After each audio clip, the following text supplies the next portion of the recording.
Siempre os hemos dicho que la mejor configuración para un deportivo es el motor central, pero hay otra configuración poco habitual y exclusiva de coches muy especiales que consigue una eficacia similar y algunas ventajas. Es el sistema Transaxle. Bienvenido a Garaje Hermético. Enciérrate con nosotros. Desde Bolivia.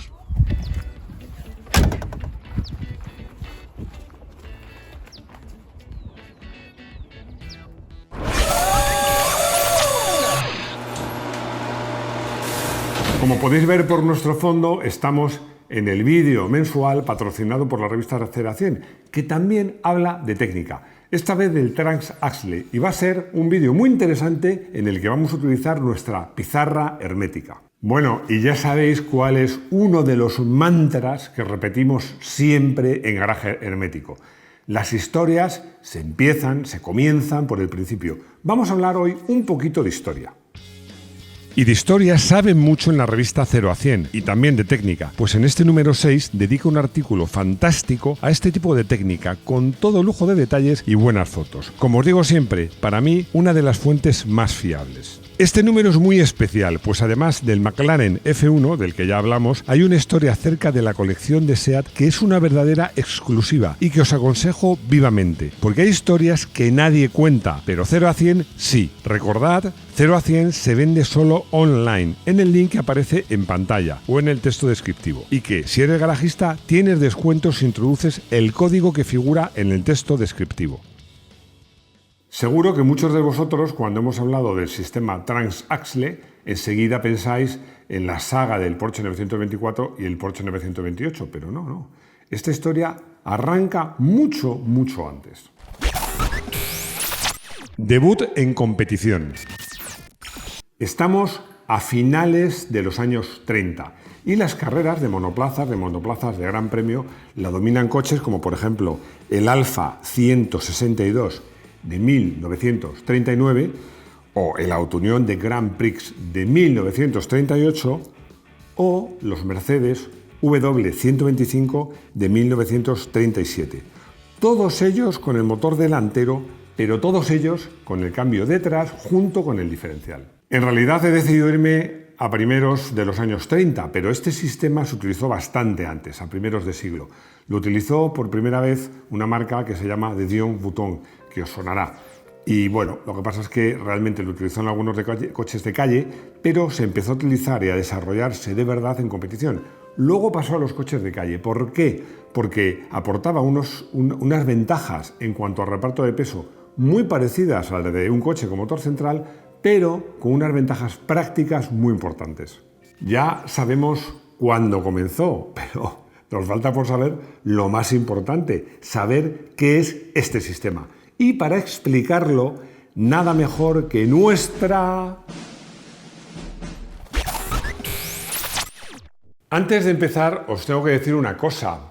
En realidad, Transaxle es un término inglés que hace referencia cuando se agrupa el diferencial con el cambio. Es decir, que todos los coches de tracción delantera, de motor central y propulsión trasera, o sea, todo lo que llama motor central, o de motor posterior con propulsión trasera, es decir, todos los que llaman motor posterior, tienen ese sistema Transaxle.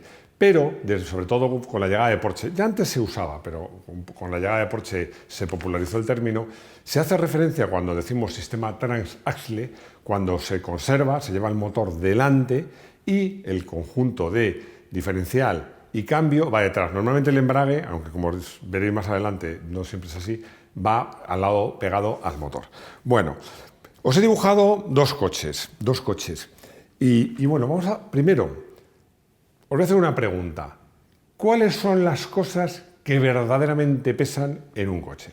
Pues yo os diría que por este orden sería el motor, sería los pasajeros, porque incluso aunque sean dos, se estima el peso medio cuando hacen estos cálculos, 75 kilos por persona, estamos hablando de 150 kilos, y luego, pues lo siguiente que más pesa es el cambio. Bueno, pues entonces, aquí vamos a dibujar, por ejemplo, la mecánica en rojo. Pues vamos a dibujar lo primero, el sistema que se supone que para un coche deportivo es el óptimo, que es el motor central. Bueno, pues entonces tendríamos el motor central trasero realmente, lo pondremos aquí, he dibujado un motor así un poco, bueno, vamos a suponer que es un V8, le ponemos aquí, que lleva la carcasa del embrague, el cambio y los palires a las ruedas traseras. Bueno, el motor está un poco torcido, pero es indiferente. Y luego, ¿dónde van los pasajeros? Pues los pasajeros irían, bueno, como es un coche europeo, uno aquí y otro aquí. Me han salido un poco chungos. Bueno, como podéis ver, las cosas que más pesan, que es sobre todo el motor, los pasajeros y el cambio, van centradas. ¿Cómo distribuye todo esto el sistema Transaxle? Bueno, pues muy fácil. El motor va delante. Generalmente lo suyo es que vaya central delantero, es decir, por detrás del eje trasero. Vamos a pintarle aquí. Le pinto un motor más cortito porque vamos a suponer que es un Alfa Romeo y es un V6. Y el cambio con el diferencial va aquí. Bueno, el cambio y el diferencial lo pinto todo junto, un poquito más grande. Me ha salido un poquito chuchurrío, pero bueno. Aquí. Y luego el árbol de transmisión que une las dos cosas. Los pasajeros, de ahí no pasa, como decía mi padre. Van aquí, pero es que incluso, si el coche es suficientemente largo, cabrían perfectamente otros dos pasajeros. Si os fijáis, las cosas que más pesan también van en el centro, que es el motor, los pasajeros y el cambio.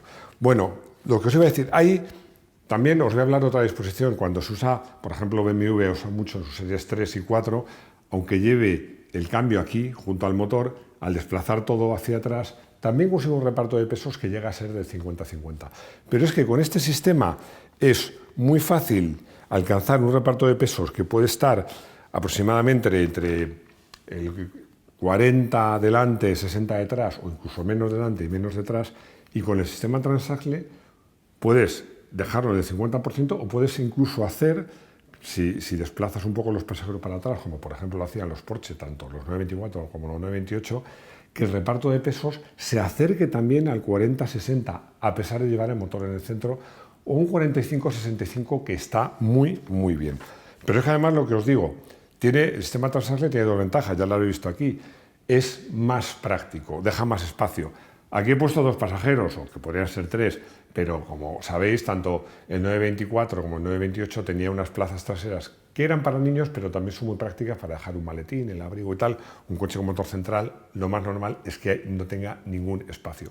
Y luego, además, que este tipo de distribución hace que el coche en curva y al límite, los coches con motor central son más delicaditos, mientras que los coches de este estilo son más progresivos. Bueno, este es, como veis, el famoso sistema Transaxle.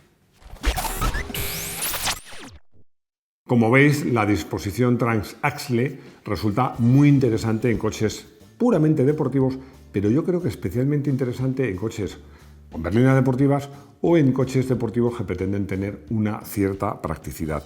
Bueno, he elegido algunos de los coches que usan este sistema. Me he limitado a los más llamativos, a los más característicos, a los más conocidos.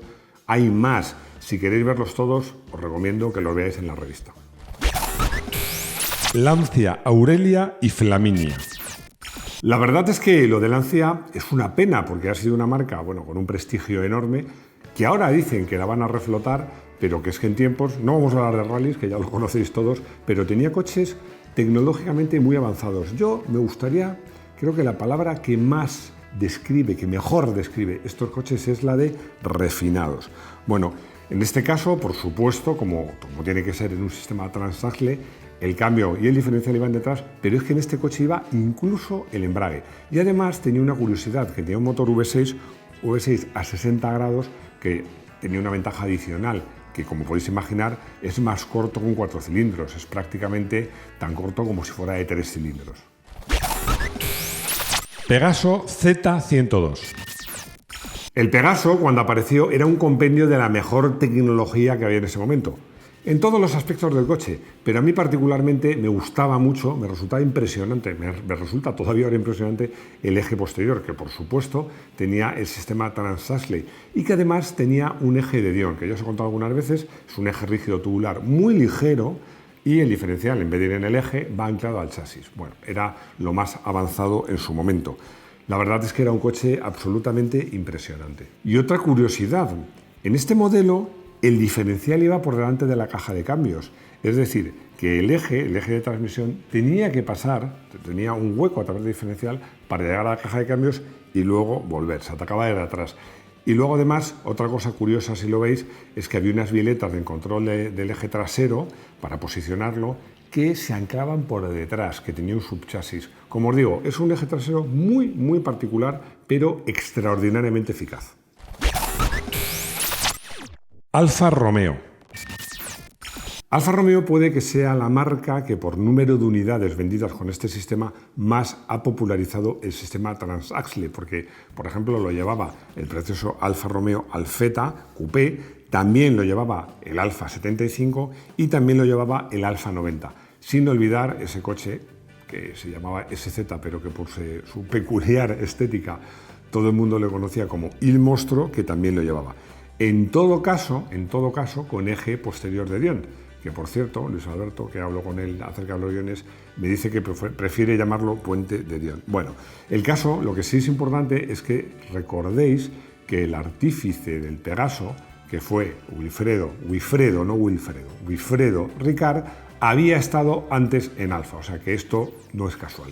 Rodrigo, que está en todo, me recuerda que os avise, que os recuerde que hemos hecho vídeos tanto de la historia de Pegaso como de la historia de Alfa Romeo y de los deportivos de Alfa Romeo más sorprendentes. Tiene toda razón porque os pueden ayudar y además seguro que os van a gustar.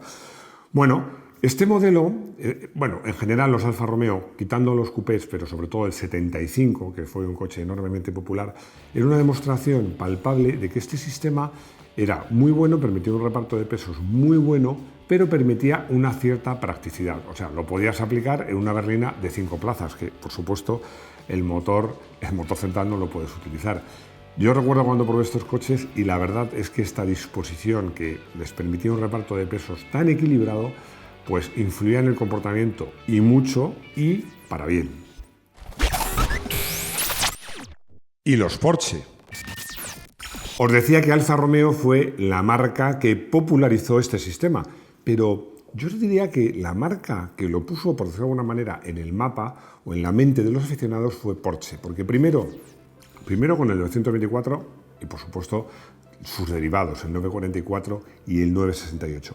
Y sobre todo con el 928, pues tenían este sistema y además Porsche presumía mucho de ello. Yo recuerdo las carpetas de prensa donde hacía mucho hincapié e incluso le llegaba a decir que era un sistema mejor que el sistema, o sea, que la disposición con motor central. El 924, este sí que es un patito feo, que a lo mejor se merece un vídeo, porque fue un coche presentado en 1975 que nunca tuvo éxito. ¿Por qué? Bueno, por dos razones. La primera era un proyecto que se había diseñado, se había hecho por encargo de Volkswagen. Curiosamente, Volkswagen pagó a Porsche por diseñar este coche y luego Porsche pagó a Volkswagen para recuperar el proyecto y hacerlo suyo. Bueno, pues era un coche con un motor de 4 cilindros que era de origen Volkswagen, estaba derivado, para entenderlo, de que llevaba el Golf GTI. Y nunca se llegó a vender como Volkswagen y nunca llegó a llevar un motor potente, el 924, sus derivados sí, potente de verdad. Es una historia bastante parecida a la del Porsche 914, que fue anterior, que llevaba motor central. Lo que pasa es que el 914, aparte de llevar motor central, sí llevó motor de 6 cilindros y sí llegó a venderse en los concesionarios de Volkswagen. Ni una cosa ni otra se hizo con el 924. Pero ese origen Volkswagen y llevar un motor de solo 4 cilindros nunca se lo perdonaron los seguidores de la marca, que os recuerdo, en ese momento decir seguidor de Porsche era lo mismo que decir seguidor del Porsche 911, que como sabéis llevaba el motor ahí detrás, de 6 cilindros boxer y refrigerado por aire. Este 924 evolucionó al 944 y evolucionó al 968, un coche que conozco muy bien porque lo pude probar e incluso corrí con él, que era un coche para mí excepcional, con motor de 3 litros, más de 200 caballos, pero de 4 cilindros.